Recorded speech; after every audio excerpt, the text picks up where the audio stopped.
So let me see if I get this straight.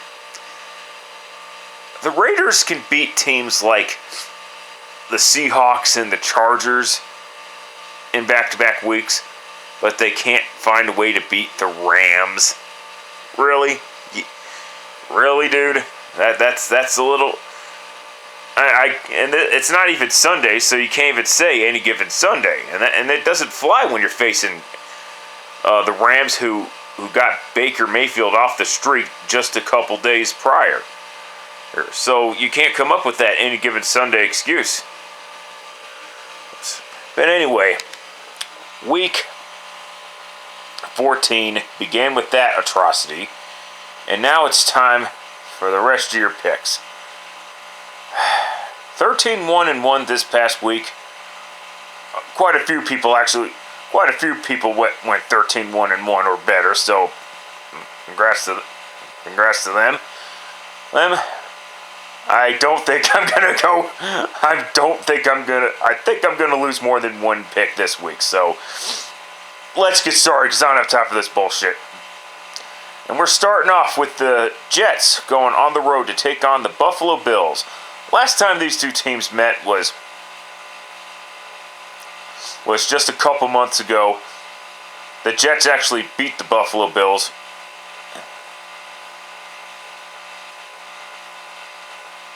Handing them a loss. Oh God, please don't make me fucking yawn because I'm going to be pissed. Anyway.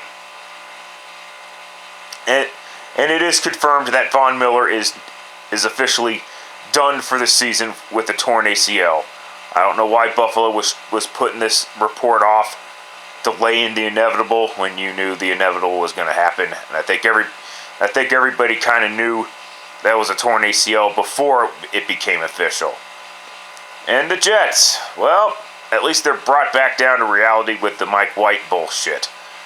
Now the last time Mike White faced Buffalo, he got his ass kicked. And frankly, I expect more of the same.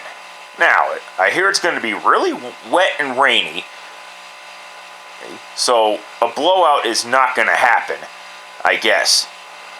But the Buffalo Bills will get their revenge on the Jets.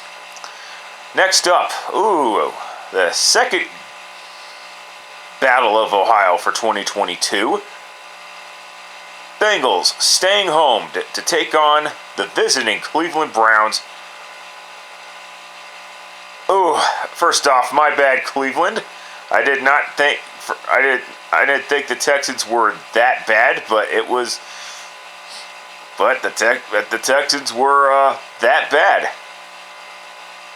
Most likely on purpose, but that's another story for another time. Deshaun Watson, though, he played like dog shit, which was to be expected, quite frankly. Anyone that thought that Deshaun Watson, being almost 2 years removed from playing his final game, for his last game,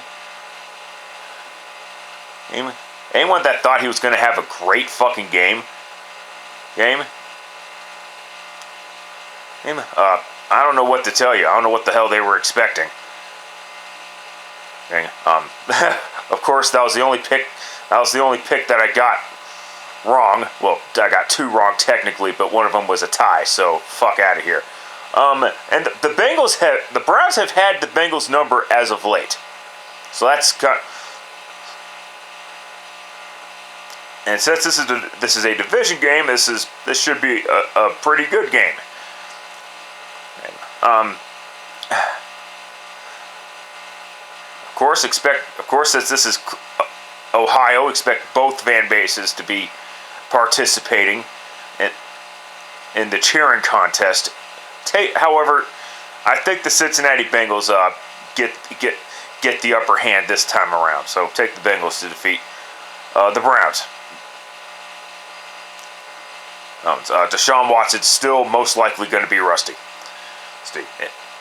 And as a matter of fact, it might be a blowout for the blowout victory for the Cincinnati Bengals. Battle of Texas. Texans going on the road to take on the Dallas Cowboys. And holy shit, the Cowboys made a fucking statement on a shitty ass Colts team on a Sunday night. Yeah, what's the message sent? Oh, that's right. Don't put shitty ass garbage football teams on primetime national television. Yeah. Oh, it was a close game for a while, and even if it ended up being a close, that isn't the fucking point. The point is whatever. I'm not going to go through that diatribe again. And let's not make things complicated. The Texans might score some garbage time points in the fourth quarter, but Cowboys, end of story. Moving on. Vikings going on the road to take on the Detroit Lions. The Lions have won 4 of their last 5 games, and I skipped over the Jacksonville Jaguars Detroit Lions game after being a little wacky, I guess, for lack of a better term. I don't see the Lions splitting against the Vikings though. It should be a close game because the Vikings are notorious for close games this year and winning them, mind you. And yeah, take the Vikings to win here. All right, Eagles going on the road to take on the 7-4-1 New York Giants. That's okay. The Giants had a chance to defeat the Washington Commanders, and the Eagles they made a statement on the Tennessee Titans. What's that? Trading for A.J. Brown? Is trading A.J. Brown to a team that you're most likely going to face this season has dire consequences? No. That's crazy talk. My concern is that the Eagles score a few points too many. Take the Giants. Take the Giants to defeat the Philadelphia Eagles. Steelers traveling back home to take on the Baltimore Ravens, and I believe Tyler Huntley is going to get the start because Lamar Jackson got injured in that Broncos game. And it was Lamar Jackson's own fault, by the way. He held the ball way too long on that play, allowing him to get sacked and obviously ultimately getting injured.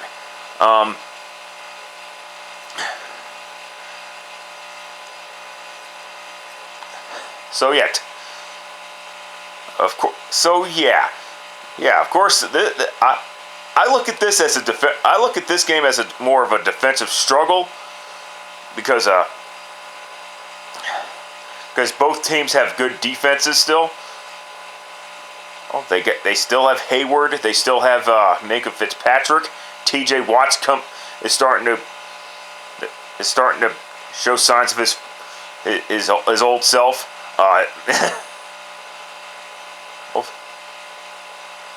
And then on the flip side with the Ravens defense, of course you got Patrick Queen and Roquan Smith. Not sure what's up with them overall, but if I wasn't sitting down, I'd be I would flip for this one. But go ahead and take the Steelers, I guess. Yeah, and that I know it's a rookie. I understand it's a rookie quarterback facing the Ravens. But Tyler Huntley is really not that good. I know last year the team had to deal with a bunch of injuries, but I'm just not a firm believer in Tyler Huntley. Jaguars going on the road to take on the Tennessee Titans. Jaguars got their asses spanked by the Lions. And of course I took the Lions to win that one. I mean, give me a break. Just because they just this Jaguars won a game doesn't mean I'm just gonna all of a sudden pick them, and I'm not picking them here either. I know the Titans got spanked, and yes, I agree with the decision to fire their GM during the season, because it wasn't just that move. It wasn't just the AJ Brown trade, which was obviously really fucking bad. Even in foresight, it was really fucking bad. It was because that was just the final straw. It was other decisions that he made prior to that trade. But with that being said, take the Titans to defeat the Jacksonville Jaguars. The Jaguars are not ready for a playoff spot. All right, late afternoon games. We're going to start with the Broncos traveling back home to take on the Kansas City Chiefs. The Chiefs have won 13 consecutive meetings against the Denver Broncos, going back to 2015 at Mile High Stadium, the current one anyway.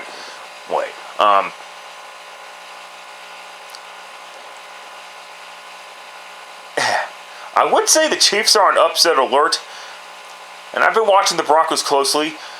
They seem to like the teams that play the Broncos seem to like experimenting against them.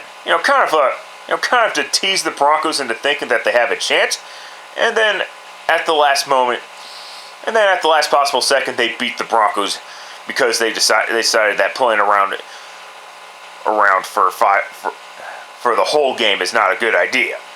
I don't think the Chiefs can afford to do that though, because of the fact they lost to Cincinnati. It was a very important game, mind you. And they're now and instead of sitting at the number 1 seed, they're now sitting at the number 2 spot. So, and the Broncos are not a playoff team, mind you. They still have issues, even with Russell Wilson, proving that Russell Wilson, A, is not a franchise quarterback, and B, the Broncos still have issues in player development. So with that in mind, take the Kansas City Chiefs to defeat the Denver Broncos. The Broncos. They couldn't. The early part of the schedule for the Broncos was supposed to be the easy part, and yet they sit here at 3-9, about to go 3-10. I will be pleasantly surprised if the Broncos win this game, but I just don't see it happening. All right, Panthers going on the road to take on the 7-5 Seattle Seahawks. Panthers just came off their bye week, and the Seahawks came off a victory over the Los Angeles Rams.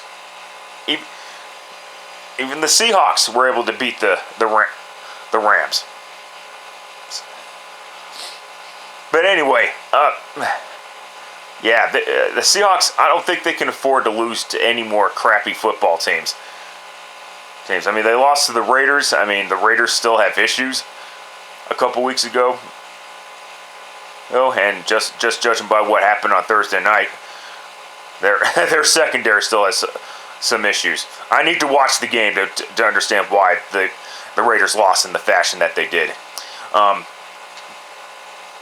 But go ahead and take the Seattle Seahawks. Though it would not shock me to see the Panthers win this game, because, like I said, the Panthers are not tanking.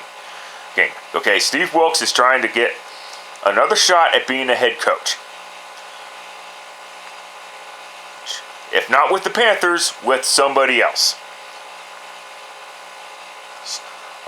Buccaneers going on the road to take on the 49ers. What a major fucking blow for the Niners when they lost Jimmy Garoppolo for the season with a foot injury. Which is kind of ironic, because that's what happened to Trey Lance on the second week of the season. Although Trey Lance's injury was obviously more graphic than Jimmy Garoppolo's, but Garoppolo's injury was really bad, looking at the replays. And the Buccaneers, in typical Tom Brady fashion, come from behind on the final minute, at the last fucking second to win a game.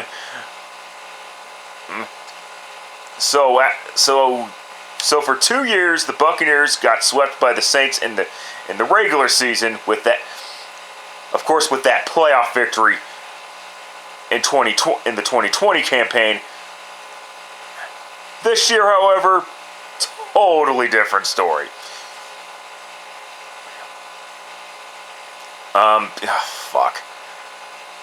I understand the 49ers are starting a rookie quarterback, Mr. Irrelevant Brock Purdy. Yeah, that's a meme. That's a meme waiting to fucking happen. Anyway, but I believe the 49ers defense will be able to plow through that Buccaneers offensive line. I don't know if Tristan Wirfs is coming back or not, but even if he is, that's your only good offensive lineman at this point. So take the 49ers to defeat the Buccaneers. The only thing that worries me about the 49ers is their secondary, and their rookie quarterback. But as long as Kyle Shanahan does not make things way too complicated, the 49ers should be fine. Although Brady loves to face the 49ers too. He loves facing everybody, apparently. Dolphins, except the Giants. Dolphins going on the road to take on the Los Angeles Chargers of San Diego. The 49ers made Tua Tagovailoa look like the Tua Tagovailoa we've seen in 2020 and in early parts of 2021. So, is that a sign of things to come, or was it just an aberration? And the Chargers, wow, couldn't come back, couldn't make it interesting against the Raiders like you did on the Sunday night game last season, huh? Wow. Oh, and this is a battle of two polarizing quarterbacks, in my opinion. Tua Tagovailoa has gotten a lot of criticism, and Justin Herbert hasn't really received enough criticism. Of course, people like to make excuses for Justin Herbert and saying that, he doesn't have wide receivers and all that shoot. He doesn't have Jamar Chase. He doesn't have Tyreek Hill. Oh, don't get me wrong, they are game-changing wide receivers, but Justin Herbert is supposed to be a franchise-type quarterback. And I don't. That's not me saying that he's a bad quarterback. Not at all. Oh, he's clearly not a bad quarterback. I think some of his detractors are just making shit up and nitpicking at this point. With Tua Tagovailoa, if people are criticizing Tua, it's because he still has the same accuracy issues as he had before. I mean, give me a fucking break. With that being said, take the Dolphins to beat the Chargers because the Dolphins have a better team than the Chargers do, and they have a better coach than the Chargers do, albeit a rookie coach. But we'll see what fucking happens. And finally on ESPN and Primetime Football Monday, you got the Patriots and the Cardinals. Cardinals desperately need a win. The problem is they kind of suck. And the Patriots, they kind of desperately need a win too. But the problem is they're on the downtrend, and Mac Jones, he hasn't necessarily been this great quarterback. Of course, people will make the excuses that it's because of Matt Patricia's play calling, and I agree to a point, because why the fuck did anybody think that Matt Patricia is a good play caller. And that is why I'm taking the Arizona Cardinals to pick up a rare home victory. Because their offensive play calling is going to kill the Patriots season. So, yeah, they might need a new offensive coordinator, an actual offensive coordinator to boot. But we'll wait and see what happens when shit hits the fucking fan. That's it. That's all. Till next time, later, fuckers. And I forgot to mention, rest in peace, Houston Texans season and Chicago Bears season. How does it feel to be eliminated just as you're entering your bye week? That's pretty fucking bad.